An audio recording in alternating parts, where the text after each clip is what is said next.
Resilience plus Rise, where we uncover the extraordinary potential within all of us.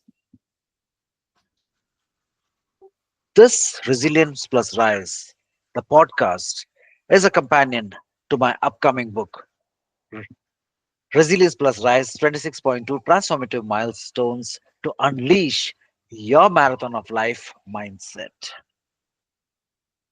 I believe resilience is within all of us. Today, the guest I have is an amazing personality, Bob DePasquale. He's known as a generosity guy. He's a visionary who understands that generosity is not just a feel good sentiment. It's about the humanity, it's about the human value. And as an added on feature, it's also a powerful business strategy and a life saving force. Bob's journey started from way before, but the pivot, what I have understood reading about his blogs and information, started from facing a cancer diagnosis and the trauma of 9/11, the building. And now he's in the space of wealth management, rooted, of course, in generosity. Here, he is a testament of the transformative power of giving. Before I can go on and on, let's invite Bob to Resilience Plus Rise. Welcome, Bob. Thomas, it is a pleasure to be here. I've been paying attention to your show for quite a few months now. So the fact that I'm talking to you on Resilience Plus Rise makes me pretty excited. So thank you for having me. Fantastic. So, of course, the question, the first time when I had seen you on our platform and we had met, and of course, it was about the generosity guy. And we have got a lot of amazing humans who are generous, and they put it out on the TikTok or Instagram, and again, even the value of just being kind to another person is can be earth moving, soul moving. It can be very transformative. Were you always that person? No, not at all. And I'm not always that person now. If I'm being honest, I think part of your journey of generosity is imperfections and your inability to be the ideal person that you want to be all the time. I think it's part of life's journey in general, not just your generosity journey. So to answer your question in short, no, there's a lot of story behind all of that. But in my mind, Thomas, I think it is an ongoing process. It's not something where you identify, like, there's certain things in your life that you can just say, I identify as, an athletic person or an intellectual, or I'm someone who has this specific skill. And while I do believe generosity is a skill that can be trained, it's not something that you have to have some special ability, and anyone can do it. I also believe, though, it's not a yes or no, black or white, on or off switch. It's not, I'm generous or I'm not. It doesn't work like that. Okay. You just mentioned a very interesting word, stories. Mm-hmm. Take me through the story that pivoted your life to who you are at this point of time. Of course, we all are evolving, Mm-hmm.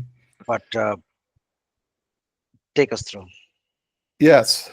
So let me ask, can I start with a question? Sure, go for it. I know you're questioning me, but I got a question for you and maybe anyone else who's out there listening or watching. Okay. But did you ever feel like at a certain point in your life when you were younger that you were invincible or felt like you had your whole life in front of you? I still feel it now. That's excellent. Yeah, of course. We all You're- have that superhero, Superman type of yeah. persona, right? Well, because when I was 18, that was me. I have a different outlook on life now. I still feel like I have a lot of life ahead of me. Don't get me wrong. But when I was 18, I felt kind of invincible. Like there was nothing that could ever take me down in my life. And in some ways that was helpful, whether that was in athletics or sometimes in school or just in my life, I was a pretty confident person, which I think worked out pretty well in certain ways. But it's not a healthy way to live your whole life, I believe. And so I didn't know that at the time. But when I was 18, I was going to go off to college here in the United States. And I live in South Florida, and my family's all from New York, which is about a 3-hour plane flight away from where I live. And I thought I had the opportunity to go to college to see my extended family that all lived in New York. I was actually born up there, but I moved to Florida when I was just a kid. And then I also had an opportunity to play sports in college. And I was like, well, this is great. What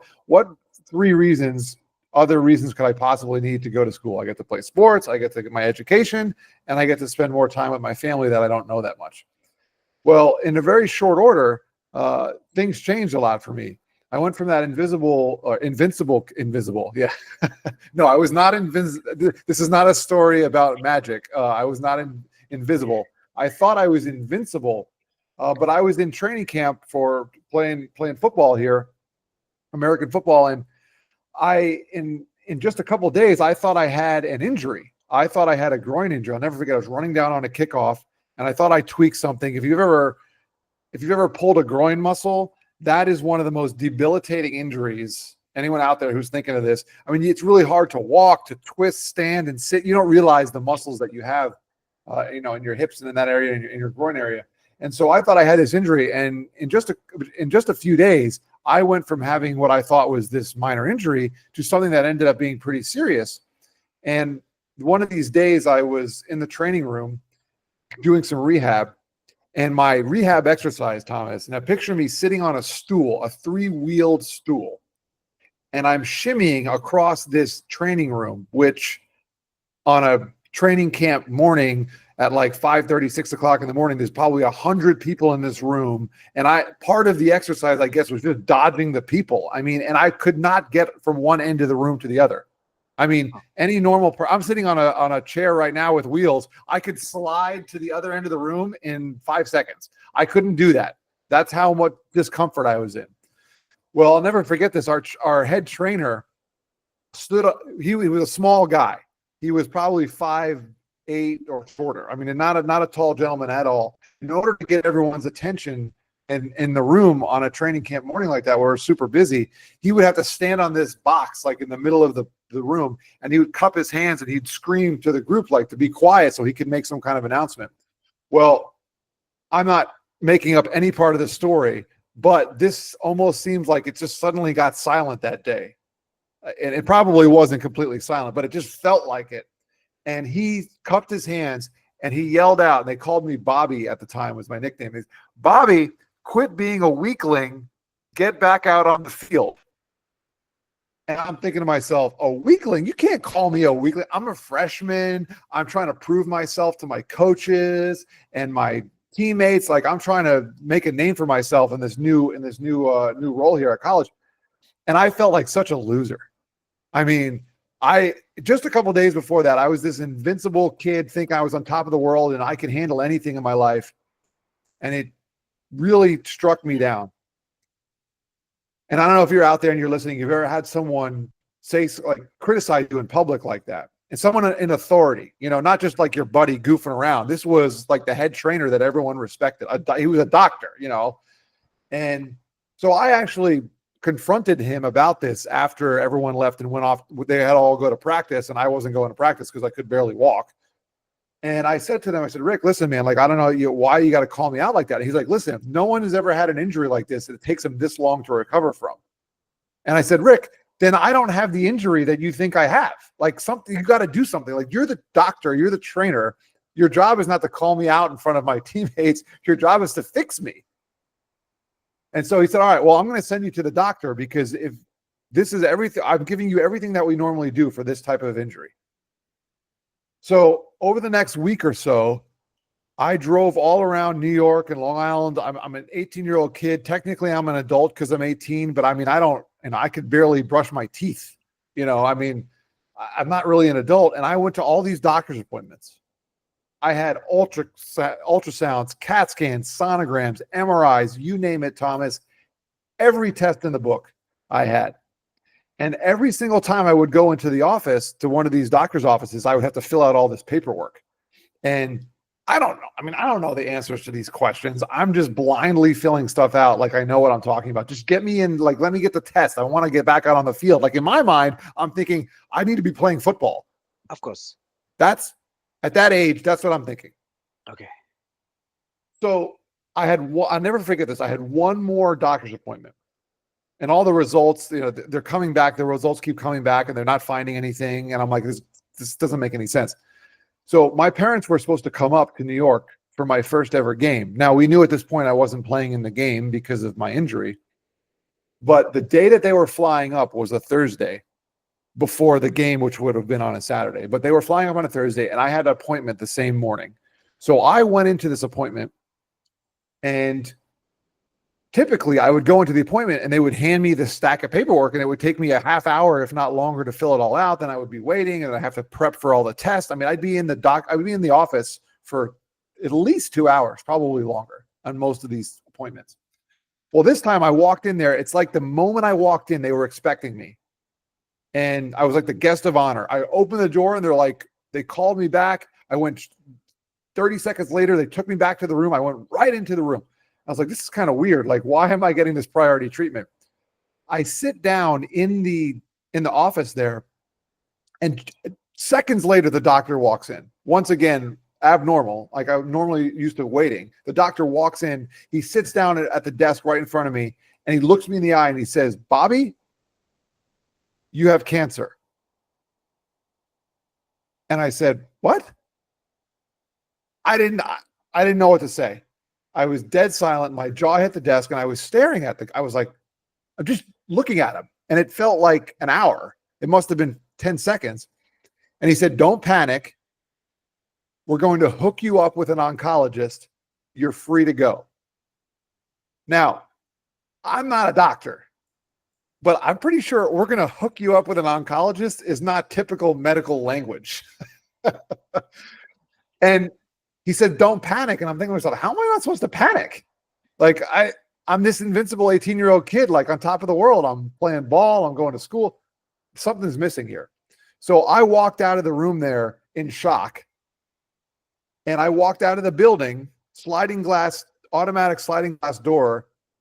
And the moment I stepped out of the building, now I've never been in this building before, but the moment I stepped out of this building, my phone rings. Now, we had cell phones back then.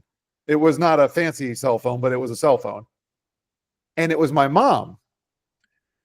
And she said, "Hey, we just landed.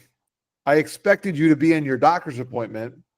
I was going to leave a voicemail, but we're here and we're going to meet you at your uncle's house." So that's where we were all going to meet. My uncles still live up there.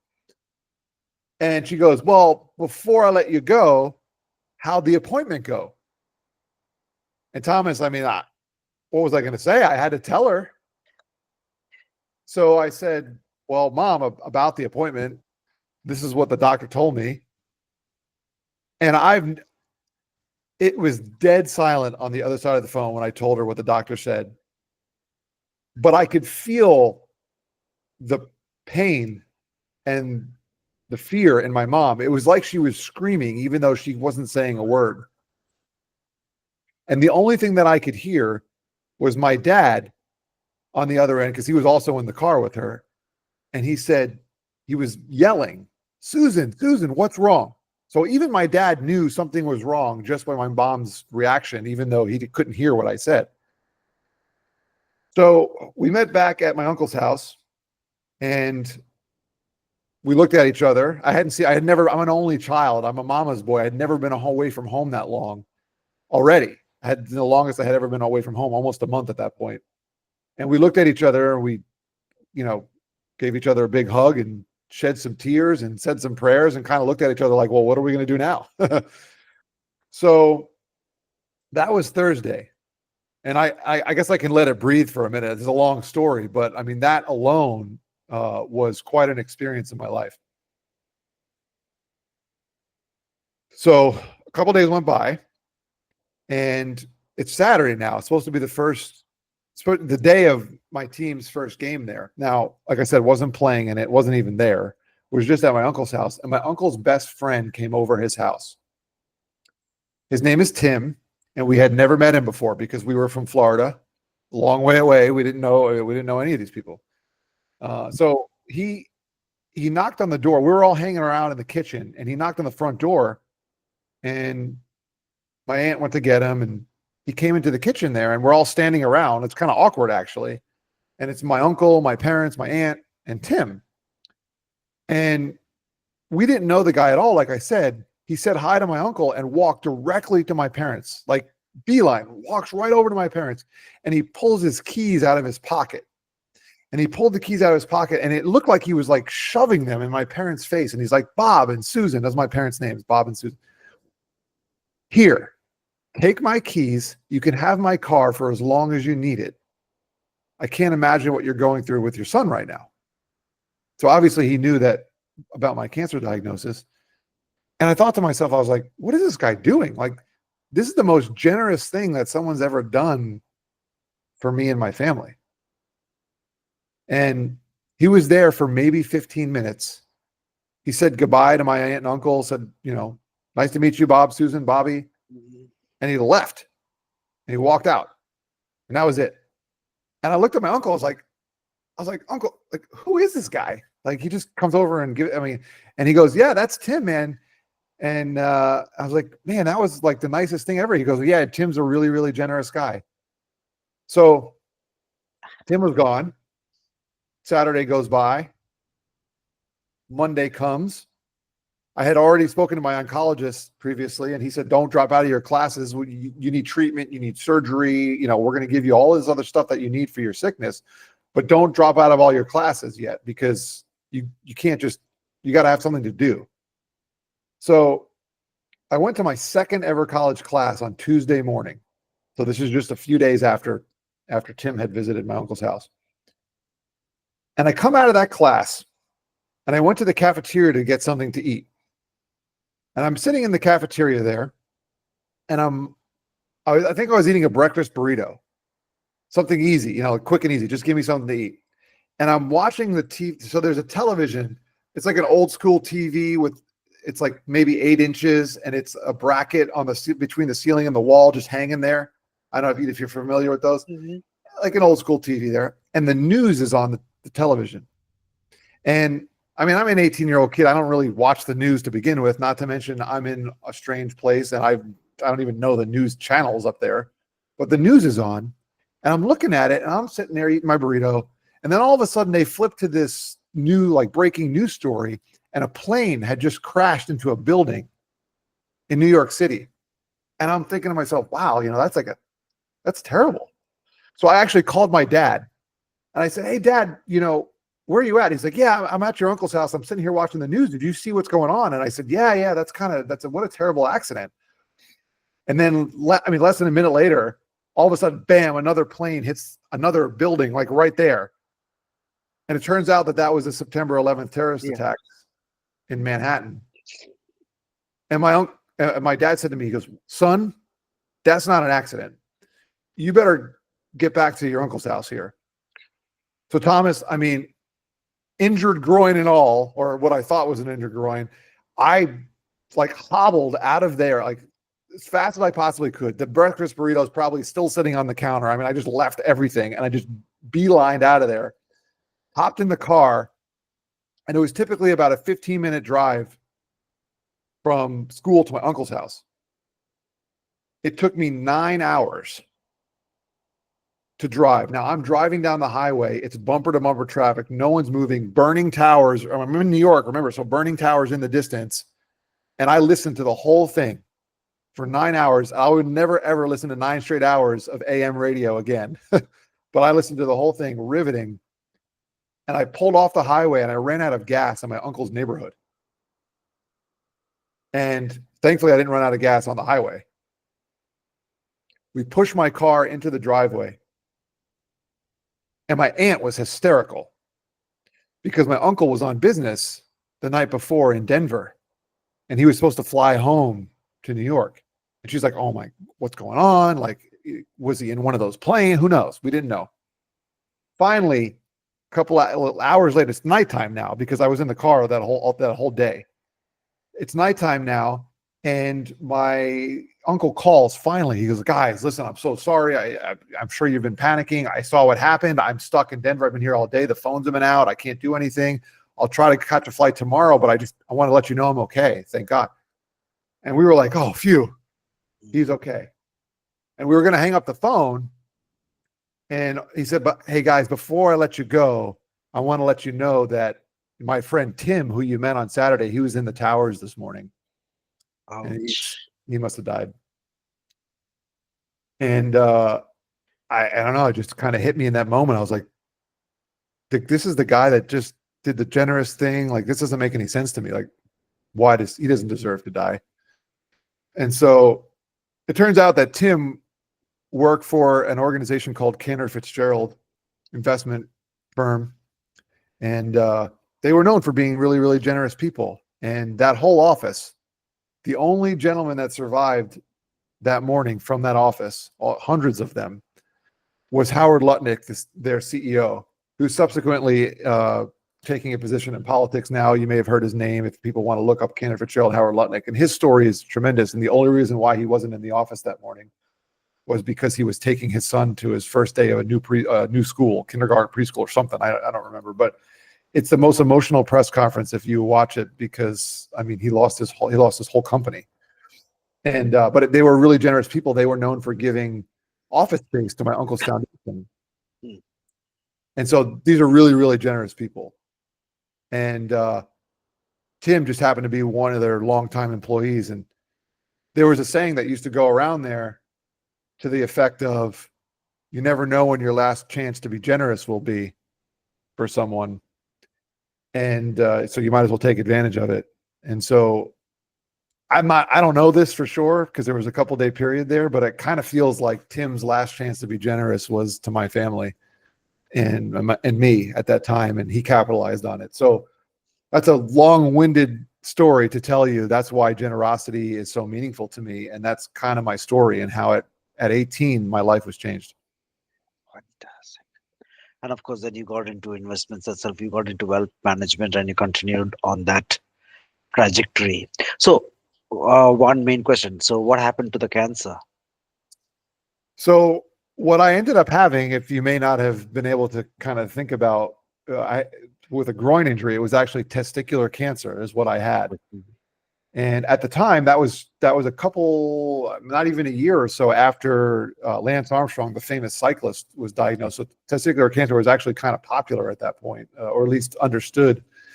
Now, the problem with mine, though, is it had spread, and it had spread up to my abdomen.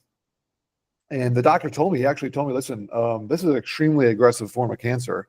He said, it's 99% curable, but if we wouldn't have caught it, you wouldn't have been here very long. So I had to have surgery, and I also had some pretty intense rounds of chemotherapy in a short period of time. And, I did all the treatments and, lost my hair and did all that stuff, lost a bunch of weight, but ultimately ended up being okay. And at about 6 months or so after that, he said, all right, it worked. You're doing fine. You can go back to normal activity and, normal things. So I went back to school. I went back to playing sports. It was fine. But it wasn't actually until I was just telling this story, and it's quick. I was telling this story the other day. It wasn't until 10 years later, though, and I was married at this point. But I would go back to the doctor all the time. But it wasn't until actually 10 years later was the first time my doctor ever told me. He looked at me in the eye and said, "You're cured." And that was like an emotional Wow. experience, because that was 10 years after that was in 2011. And so and my wife had never experienced that before. She had only been in some of these appointments, but she wasn't around. I didn't know her then. So yes, that's what happened to the cancer. I mean, ultimately I was cured, and I feel super blessed to have that experience in my life, as challenging as it was. Wow, that's quite a bit of challenges or the crosses that I say that we do carry. We all of us carry our own crosses, and at times, just looking at a person, we do not realize what is the weight of the cross that the other person is carrying, and we say, "Life seems to be okay." Ah, wow. So Now that you got into this mindset that if there is a reason of, as I say, from our deepest of pains come the deepest of our purposes, or from the Mhm. deepest of our wounds come the shines the brightest of light, you realize that if there was one attribute that you could be working for was being generous. How has this played in your life? So you call yourself the generosity guy, and you believe in the concept that we are a community based Mhm. civilization wherein we are here to help one another. So what have you learned? How has the journey been so far? It's been quite the journey, and I've learned a lot. I'm still learning a lot, and Okay. I'm glad you brought up the community aspect. I believe strongly that every person that's born on this earth has a unique set of gifts and skills to contribute to the well-being of society and others. And there's no perfect blueprint for that. And I think all of us are on this journey throughout life, not necessarily to figure out, what can I do, or where do I fit in, but where do the gifts and skills that I have fit in the grander scheme. Huh. And because, well, I shouldn't say because of that feeling, as a result of that feeling, that's why I do the work that I do today. And interestingly enough, it took me quite a while, Thomas, to even understand that basic premise. Because, like I said, at 18, I thought I was this invincible kid and I took on things because I was fearless. There's a lot of talk about fear today. I Okay, didn't yeah, of have course. I didn't have a lot of fear when I was a kid. And I don't say this out of arrogance. I say this out of ignorance. When I was a kid, I was afraid of just about nothing other than maybe heights. Like, I don't like climbing ladders. But outside of Okay. that, I was never really afraid of anything. And like I said, it served me well a little bit. But now I'm much more fearful of things in my life. And I can guarantee you, I can say this with 100% confidence, that I'm a better person now because I have certain fears. While many people are running from fear, Okay. I don't want to say that I run to it, but I acknowledge it. And I think it's much more healthier now in my life that I have fear. And the generosity journey took me on some strange turns, nothing as maybe physically challenging and emotionally challenging as that experience when I was 18. But I've had lots of other experiences in my life, specifically professional ones, that have taught me about the value of generosity as more than just a feel good thing. I mean, I have all kinds of science, and I've done the research more recently in the past couple of years of my life that I'm doing more speaking and really talking and educating about generosity. So I've done the scientific research, so I can give you all of that information. I mean, I could talk for hours about uh, how the hormones and how the mind works. But as far as my own personal journey, I had to realize and I had to learn that people are equipped, and I believe this strongly. As I mentioned, everyone is uniquely equipped in their own way to be a generous person and contribute. And I don't think anyone can do it on their own. I couldn't have beat cancer on my own. I couldn't have made it through the emotional toll of 9/11 on my own. I couldn't build any of my businesses on my own. We couldn't do this. I couldn't do a podcast. I couldn't do this interview without another person facilitating, like yourself. I mean, it's Thank just everything that we do in life. So the biggest lesson that I learned in professionally was when I transitioned out of broadcasting. So I was a broadcaster shortly after all of those things happened. That was my profession. I thought I was going to go into it. If I wasn't going to be playing sports professionally, I was going to be talking about them. That was my thing. Okay. Okay. I worked in radio, but I got recruited into finance, and maybe it had something to do with the whole Cantor Fitzgerald and Tim thing. I don't know, but I got recruited out of finance because someone convinced me that that money is just a tool, but it's an extremely powerful tool, and that people need help with it. And I realized this because in my role in the radio conglomerate that I worked for, I felt like they were doing some really questionable things, like from a Okay. moral and ethical perspective. So I thought I was going into the belly of the beast. Like, if they're making bad decisions in media and radio, then I can only imagine what the professional money people are doing. Like they're probably really fraudulent. Well, it Wow. actually turns out, I was pleasantly surprised. There's a lot of people out there who are just naturally giving people, and not just with their money, but obviously in the financial world, money has a big part of it. The problem though is, and this is the kicker, Thomas, this is the answer to the whole question that you're talking about. What I found is serving thousands of people, many of them business owners, in a financial capacity for years, giving them advice, helping them with their investments and their taxes and those type of things. What I found is that most people in today's world, I don't know about, before I was born or in the future, but in today's world, most people are still naturally wired to be giving and generous people. Like, because we are community-based species. Like, we have to help each other support. As much as we want to sit at work from home behind our computer all day and never talk to anyone, we really need social interaction. True. People need that. People are wired, built that way, created, if you will, to be givers, to help each other. The problem is, in today's world, there are way too many messages, and we've all, not all of us, but many of us have been convinced that we're not capable, that we want to, but we don't have what we need to be able to do it. We don't have the resources. And I can't tell you, Thomas, how many people I sat in my office and said to me, Bob, I really want to do this, but I don't have the time. I don't have the money. I got too much going on at the job. I got responsibilities here. I'm stressed. And it was just really, really sad to me. So now what I've learned over the years is that everyone is capable Of of course. being generous. And there's no, you can't measure generosity. You can't say, well, that act of generosity was more generous than this one. It just doesn't No, work. no, no, no. It is the gifts concept of giving. And here, Bob, uh, I would just like to say, in fact, 3 points just came up to my mind wherein we were talking about community. One of the reasons why this podcast has been given birth is that when I talk about resilience, everybody is resilient. Yeah, I'm talking from my experience of doing these 85 long distance runs, etc.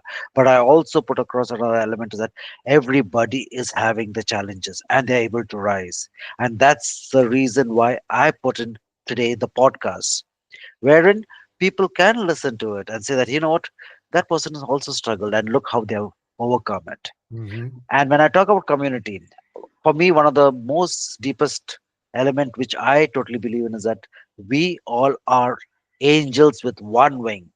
When we hold another, that's when we fly higher. Mm, love it. I agree. So that's what I believe is that each one of, as you just mentioned, that each one of us is capable of doing that. But again, in your conversation, there were two main questions which just comes up. The number one is that you mentioned about greater life experiences or greater life satisfaction. So, which is evident about when you were talking, and the excitement I could see is that generosity. I mean, people who are generous, of course, they experience that's a high which a lot of people get. Mhm. It's the science of generosity, and you have done research on that. So, if you could just spend a moment or two about what it means about being generous, that's number one question. And the second one is, I love the element of the business case for generosity or the financial planning with with a generous heart. If you could just tell us about what exactly we are talking over here. Mhm. Well, the way I look at generosity is it's an opportunity. It's not an obligation. Well, I shouldn't say that. I feel like we do have some obligation to support our fellow man but it's not something that, it's not an assignment, or a task that has to be carried out. It's an opportunity to experience something. It's an action. And so when I think about generosity as an experience for people, it reminds me of some of the greatest memories of my life. And there's a lot of talk about self-care, Uh-huh. and taking care of oneself. And believe me, I believe in taking care of myself. Listen, I almost lost my life to disease at 18. So I'm very big on exercise, eating right, sleep. I have a dialed in sleep schedule. You want to go into that science too, I can talk to you all about that. So I am 100% on board of us taking care of ourselves. From an emotional perspective, I believe that there's nothing more powerful, nothing better for caring for yourself than serving people with people. So what I mean by that is, whether you're at a job or you're at a volunteer function and you're doing something for charity or you're enjoying time with your family, the best way to build community, build camaraderie, build your skills, build your communication with a group of people is to go out and do something for someone with other people. So it's not just me serving one other person, which is great. You know, like if I want to do something for you, Thomas, that's awesome. But let's say Thomas is really in need and I'm Bob and I go get 3 other people and then we come together to do something for a third party. I think is one of the most powerful things in the world. More And I powerful. realize that in business. Now, to address it from the financial perspective in my business, the company that I worked for 12 years, and I'm still a customer of them, and most of my friends in the industry are all still work for them. So I left for reasons of entrepreneurial itch and a desire to do some different styles of marketing. That was why and do more speaking and write a book. Like I just wanted some more flexibility with that. Other than that, would never have left them because they taught me about generosity in the financial industry. And a massive part of my practice for many, many years was helping people be generous. And that is why I learned about what I said, because there were so many families that we spoke with that wanted to be generous, but they felt they weren't capable of doing it. And listen, when I get into something, Thomas, like I'm dying to figure it out. So I have a designation. I did all the research. I read books. I listened to podcasts. I went to conference. I mean, I did everything I possibly can to learn about how people can be generous, not only with their money, but also with their mindset. So a big part of my work, people would come in and their question would be about their investments or their retirement, or maybe they had some insurance or they were changing jobs or they needed to figure out how to fund their company, whatever, all kinds of financial questions. And I'd always have a line item on the agenda about being generous. It didn't say, here's how you're going to give away your money. It didn't say, here's how we're going to save money on your taxes through your charitable donations to a 501c3. None of that technical jargon. It just said generosity. How can you, well, actually, no, it would either say generosity early on, then eventually it changes to how can we live out our generosity? And that was some of the most fulfilling work that I did. And it morphed into doing way more than helping them figure out how much money that they could write to their charity. What it actually ended up being was them figuring out how they could actually go donate their time and their intellectual property and their resources. And if you're out there and you're someone who's in the not-for-profit world, or you're working for a charity, or you're considering starting a 501c3, the data 100%, this is scientific too, the data 100% proves it.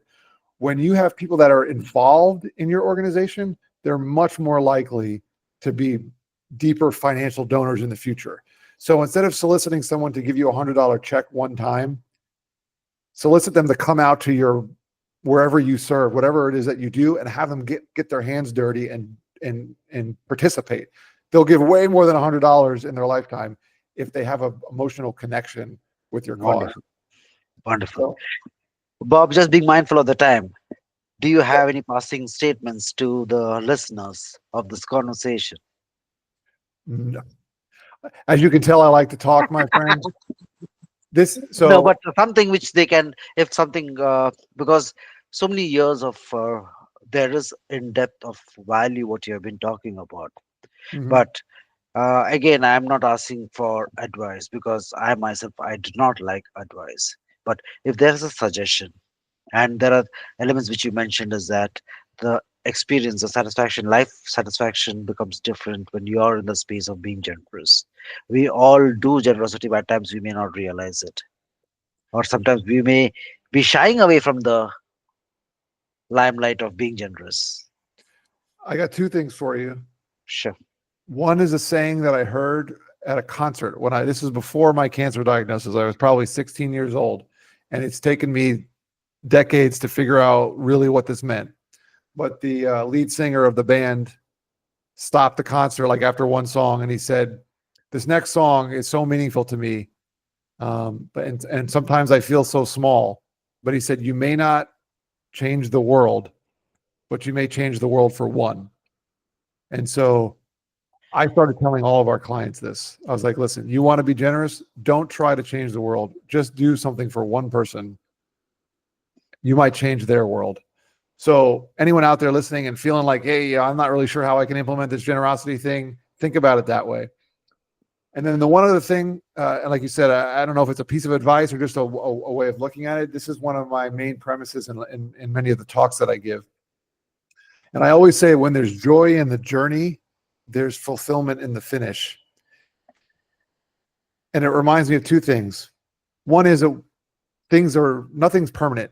You know, my time on earth is not permanent. My time in whatever job it is not permanent. My time, we just moved about a year ago. My time in our old house wasn't permanent. So there will always be a finish of some sort to things. If you want it to be fulfilling, something that you enjoy, then you got to find joy in your journey, whatever it is that you're doing every day. Someday, Thomas, resilience and this podcast is going to end someday. So you might as well find joy as you interview people I every week. do that. And that's the reason we are sitting down together. Thank you so very much, Bob, for this time and space that you've given. And guys, what we saw, I'll be putting out Bob's information, his website in the comments below. Do have a look onto it and do reach out to him. And yes, from what I've seen about Bob and knowing him, he's an amazing guy. So we heard the story from whether it is about the cancer diagnosis or the trauma of 9/11 to wealth management and the umbrella which really made him fly as a human was it's all about generosity and the power of giving. We saw what generosity as a mindset means to him. His transformation about wealth that could be used for the generous purposes. As it was mentioned before, the financial planning with a generous heart. The impact that each and every one of us can do. What I could take away from the message from his talks was that it's a reminder that generosity is not just a fleeting act, it's a practice that enriches every aspect of life. With this, Bob, thank you so very much for your space and time. Let me just stop the recording.